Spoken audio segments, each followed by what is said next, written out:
Um, Hello. In this video, I'll be presenting my MMDP2 course project.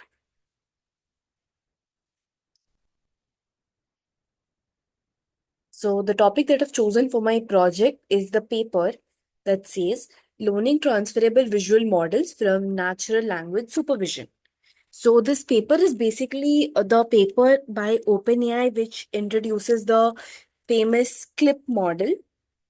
So first, let's start by breaking down the title itself. So the first part of the title, Visual Models from Natural Language Supervision. What it basically means is that you're training a vision model that learns not from the manually labeled datasets like ImageNet, but directly from the natural language that is paired with images.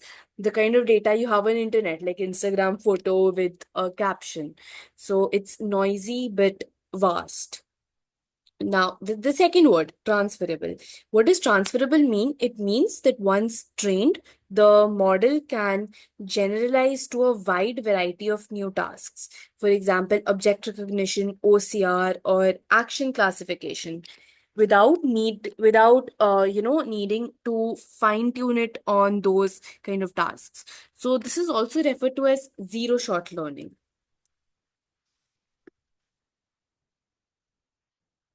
Now, in the abstract, the authors basically tell us about a major limitation of the traditional vision models. That is, that the vision models will rely on fixed labeled data sets, they require a lot of they basically require a lot of labeled examples. So this basically has two huge limitations, right? First, that they're restricted to a fixed set of categories, that okay, it's these 1,000 classes, you have to predict among these 1,000 classes.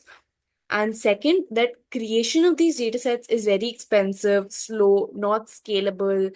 And how many images can you get it annotated by a Turk or something? So Clip basically it introduces a new paradigm in which what does Clip do is Clip basically predicts which caption goes with which image. So it does a matching sort of task, like across a huge data set. The data set size around 400 million image text pairs collected from the internet. So after Clip has been trained, Clip can basically be used on new unseen tasks just by writing natural language descriptions of the target classes. For example, to classify pet images, you can give it text prompts like photo of a dog, photo of a cat, and it performs classification. There's no retraining required, there's no fixed labels required. And also, Clip forms the foundation for many other models like DALI, uh, Clap, ImageBind, etc. So, first, looking at the historical context and the related work. So, speaking about NLP first, in NLP, we had a major shift when you had models like GPT-3, etc., which learned directly from huge web scale text, and thus they could perform zero shot tasks. However, when parallel to when GPT-3 was announced, etc., in computer vision, we still had models that relied heavily on manually labeled datasets, for example, ImageNet. So first of all, we have the early vision models like AlexNet, VGG, etc., which were trained in a supervised fashion. So they used rigid category labels. Then we had self-supervised learning models. Learning models, for example, SimCLR, which we looked at in class. And over here, for training we use clever. We basically use pretext task like predicting rotations or masked patches, etc. So they still needed fine tuning over the downstream tasks. And similarly, we also had weakly supervised approaches like big transfer. It used larger but noisier data sets and it improved transfer learning. But they were again limited by label-based structures. And also, some other earlier attempts included using caption, image tags, and metadata of the images to train the models. And however, none of them actually gave a very competitive performance. Then we have transformer-based models. Transformer-based models in NLP, they basically demonstrated to us that scale of the data set on which it's being trained on in natural language is very powerful, which is where the idea of natural language supervision, it was drawn from the success that NLP had shown on natural language. And then finally we had clip model. Clip model basically was trained on a huge data set, and it it enabled zero shot transfer, and it wasn't fine-tuned for any task, but it could be used on any task. So this again summarizes what we talked about, that how NLP had like moved to learning directly from web text. However, computer vision, we were still using labeled data sets like ImageNet, and Clip helped us bridge this gap. So speaking first about what is contrastive learning? Contrastive learning. So looking at this image, we have a monkey and we have a positive image. Positive image is an augmentation of the monkey image itself. So positive means same class, negative means different class. For example, we've called the tiger image as the negative image, and we see that the monkey and tiger are from different classes, which is why for a monkey, tiger is a negative image. Now, in contrastive learning, our objective is that we make the embeddings of the positive pairs to be similar. For example, the embedding of a monkey and embedding of the augmented image of a monkey should be similar. However, the embedding of the original monkey and of a tiger, that is a negative samples, we make those dissimilar. So for each training example, you're treating the image as the anchor and the corresponding text caption. In Clip, we have image text pairs. So you're treating the image as the anchor and the corresponding correct text caption as the positive sample. For all the other text samples that are there in the batch, the other text captions, I mean, which don't match the image, you're treating them as a negative sample. So our goal is to learn an embedding space where the positive pairs, like the image of a cat and the caption that reads a photo of a cat, they are close together, and the negative pairs of the same image, like some unrelated caption and for the cat, are far apart. So we'll look at this again. First, what is CLIP? CLIP basically stands for Contrastive Language Image Pre-training, and it connects vision and language. So it uses dual encoder, one encoder for images and one encoder for text. And each encoder maps the input in a shared embedding space. So in a shared embedding space, the semantically similar image and text are positioned close together. And during training, Clip uses a contrastive loss to match the correct. Clip basically wants to match the correct image text pair, and it wants to separate out the incorrect ones. So once trained, the model is very flexible. You don't have to fine tune it. It can perform zero shot classification. So what does it mean again? That you give it a set of text prompts. For example, I give it a photo of a dog and I give it a set of text prompts, photo of a house, photo of a car, photo of a dog. It will give me the most relevant prompt. And there is no task specific fine tuning required. So this image denotes the architecture of Clip. In Clip, how that is how Clip works. The first phase is the contrastive pre-training phase. In the contrastive pre-training phase, we have we have a batch of n image text pairs over here, which is why I1 to IN, and you have a batch of n images, you have a batch of n texts.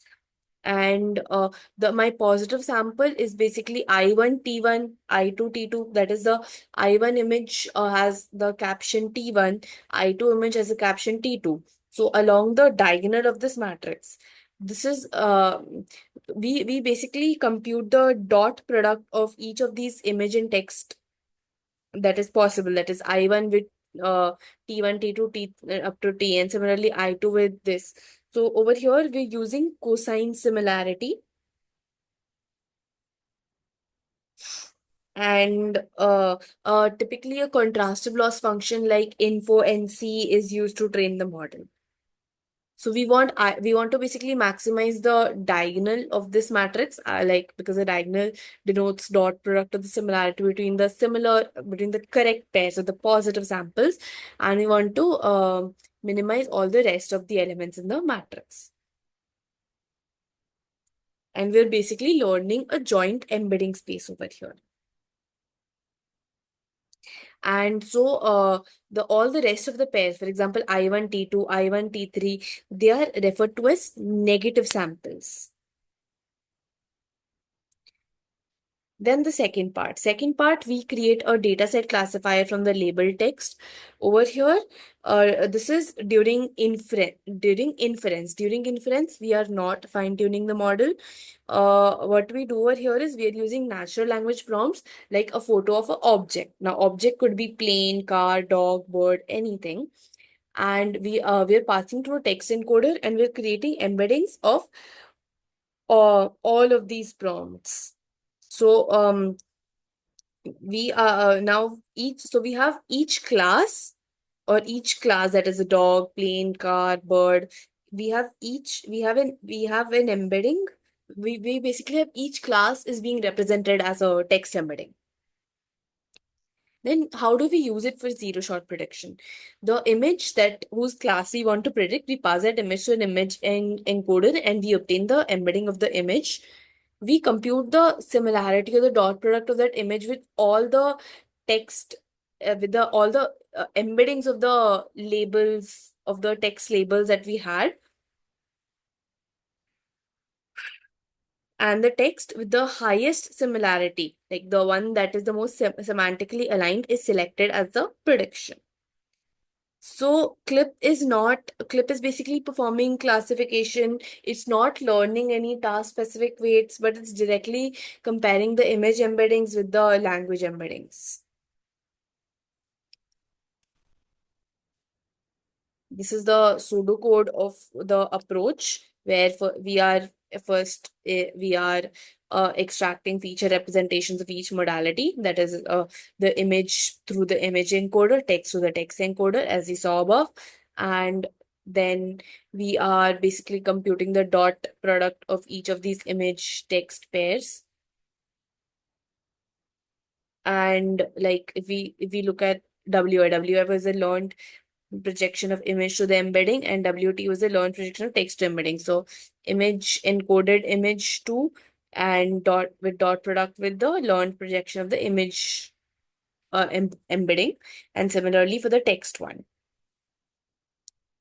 And then we obtain. So over here we are basically, since we talked about a shared embedding space or a joint embedding, then we're calculating the image, our image embeddings projection in the joint embedding space. And we basically want that my image and my text embeddings in the joint embedding space, we want to maximize those similarities, which is why we're calculating the cosine similarities between IE and TE, which are the image embeddings in the joint embedding space, and T in the same joint embedding space, because WI projects image to embedding, and same WT text to embedding.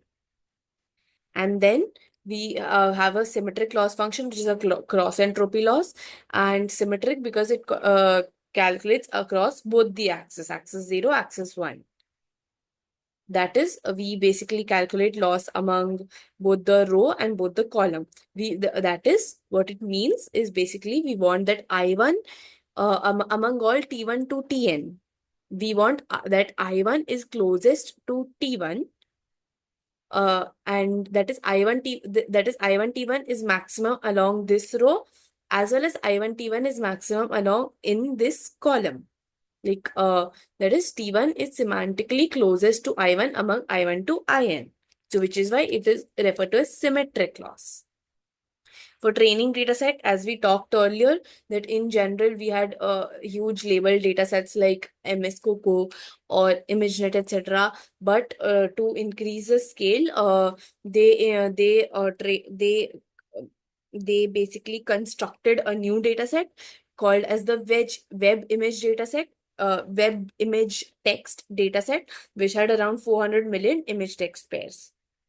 And so basically, to construct it, like they wanted to cover a very broad set of visual concepts. So they search for image text pairs, and the text includes one of a set of 5 lakh queries, and then they ensure that this is balanced, like by including up to around 20,000 pairs per query. So our resulting data set, basically it had a similar total word count as the web text. There's a web text data set that was used to train the GPT-2 model. So it had a similar word count. So our WIT, web image text, it has a similar word count as the web text data set, which was used to train GPT-2. Next, what I did was so we spoke of the motivation, historical concept, we spoke about CLIP, and we looked at the architecture. So applications of CLIP, we'll see them through the experiments. We can use it for image retrieval or text retrieval, right? That given a text prompt, you return the closest image, or given a image prompt, give me a corresponding caption. And similarly for content moderation, it forms the basis for other models. So the first what I explored was I tried to define a custom clip model. And now what OpenAI did was OpenAI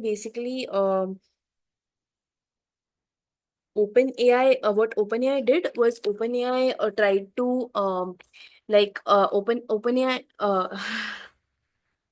I'm sorry. Basically, the models that they used for encoder, like the ResNet or Vision Transformer, they did not use the pre-trained models. They trained them from scratch. However, while defining my custom clip model, uh, I uh, I use a pre-trained ResNet model as my encoder, and I train it on the Flickr 30 dataset. The entire code has been given at the end of the blog, and I only trained for 3 epochs. So then I performed some experiments using the original clip model.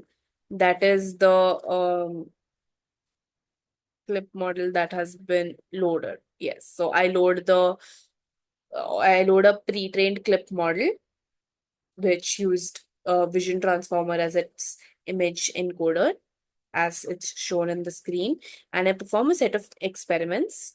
So the first experiment performed was that of zero shot classification. Over here, I gave the model an image, and I gave a model a set of labels. So my labels was a list of different dog breeds, and I asked it to predict and then my model basically classified this image into a dog breed, and side by side it also returned the confidence score. Thus we see that it performs the classification correctly. Golden retriever with a confidence of 98.8%. Then I performed a TSNE visualization of the clip text embeddings, and as we can see, like objects that are similar, like for example, all animals are in the similar TSNE space. Similarly, all vehicles are in the similar TSNE space. And even in these vehicles or in these animals, for example, if we look at the animals, we see that elephant and tiger are much closer, and cat and dog are much closer. So we have pet animals to be closer, and forested animals, wild animals to be closer, right? And elephant and cat are farther apart. So thus we see that the clip actually text embeddings, they have been semantically they are sema they have been semantically aligned. The next experiment that I do is I try to find out the similarity between a particular given image and a set of labels. So I gave it a dog image, and then I found the embedding of the dog photo, and it calculated the similarity between the dog photo and this text, a photo of dog, then the dog photo and the text, photo of a cat, dog photo and the text that reads photo of a house. So we see that the results do align with what our expectations were. Then in the next experiment, I evaluate the model's robustness to different distributions. So over here, I take four photos of oranges in different style. One is a photo, one is a sketch, one is a cartoon, and one is a painting. In this, so in this, basically, we see that and my model predicts correctly for photo, painting, and cartoon, but for the sketch one, it's not able to predict it correctly as an orange, and it instead predicts it as a pure. And we can also see that in the sketch, it's not very clear that this is an orange. This could be some other fruit as well. And looking at the confidence scores for the sketch one, we see that for pure it's 20.4% and for orange it's 20.16%. Pretty close by, but still not accurate.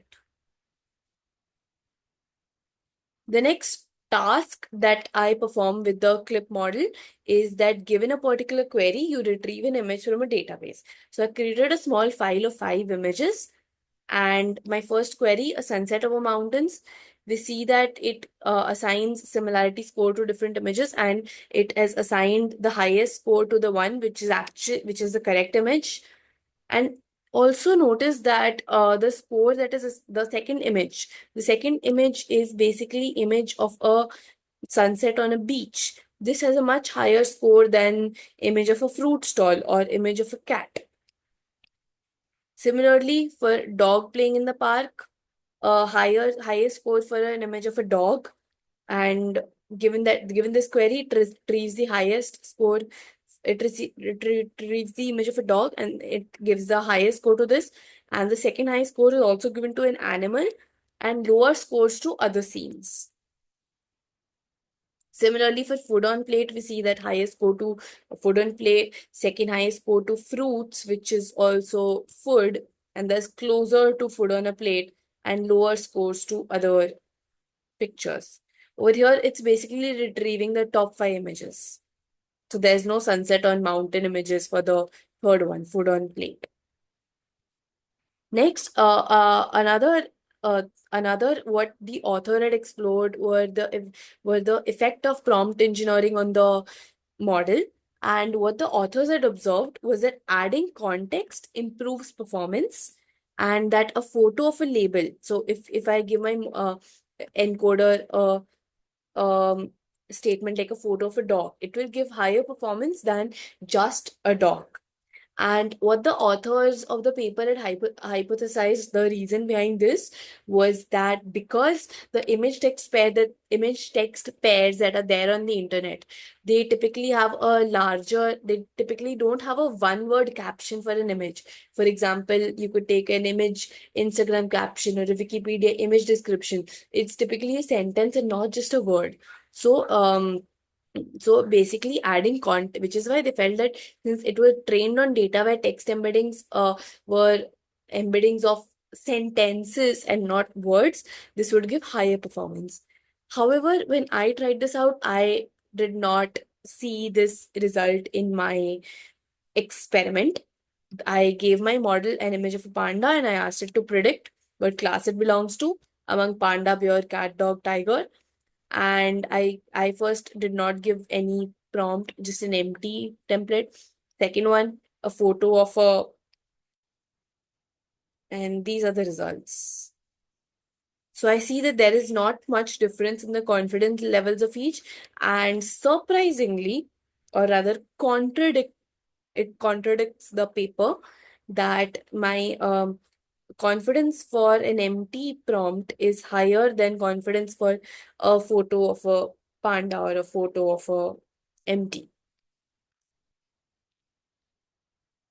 Next, I also evaluate the clip model on a VQA task.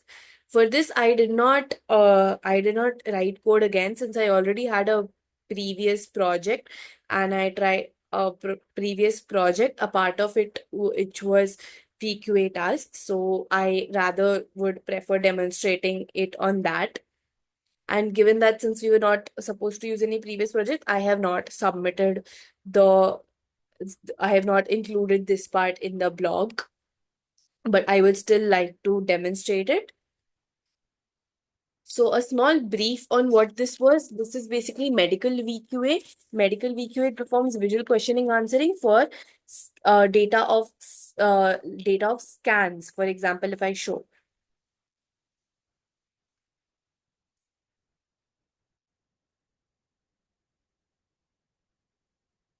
So these are all pictures of different scans of chest, or then you have the liver, intestine, gallbladder part.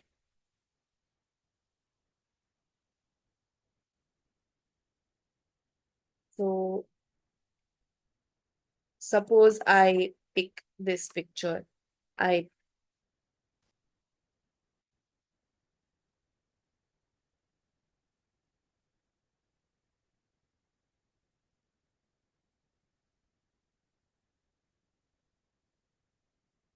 so I asked some questions.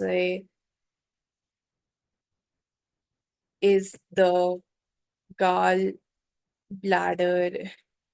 large in size?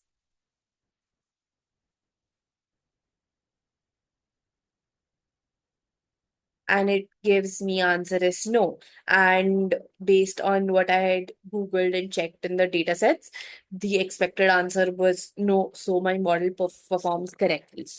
So in this task rather, basically we had we have an encoder for images and we have an encoder for the questions. So for the images, I had used a clip model only, a clip model that was pre-trained on medical domain, because since medical domain, it was called as it was specifically pre-trained for the medical domain on uh, and it is called as PubMed clip, and I had fine-tuned this pre-trained model on the dataset of the on a dataset called as VQA RAD, RAD, which basically contains such images of such scans.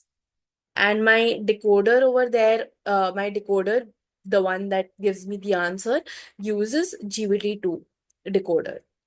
Again, fine-tuned on a medical dataset. Distill, PubMed, GPT-2. So thus we can see that clip can also be used for a VQA task. Finally, winding it up, coming to the key learnings and to the what are the surprising findings in the paper. So in the key learnings, a major learning was that using natural language as a rich supervision, a rich source of supervision, greatly improves our performances. And secondly, that contrastive learning improves efficiency. So earlier, the authors were trying to, rather than using contrastive learning as a way of training, they were trying to predict captions. However, contrastive learning, as added in the blog, is not opening.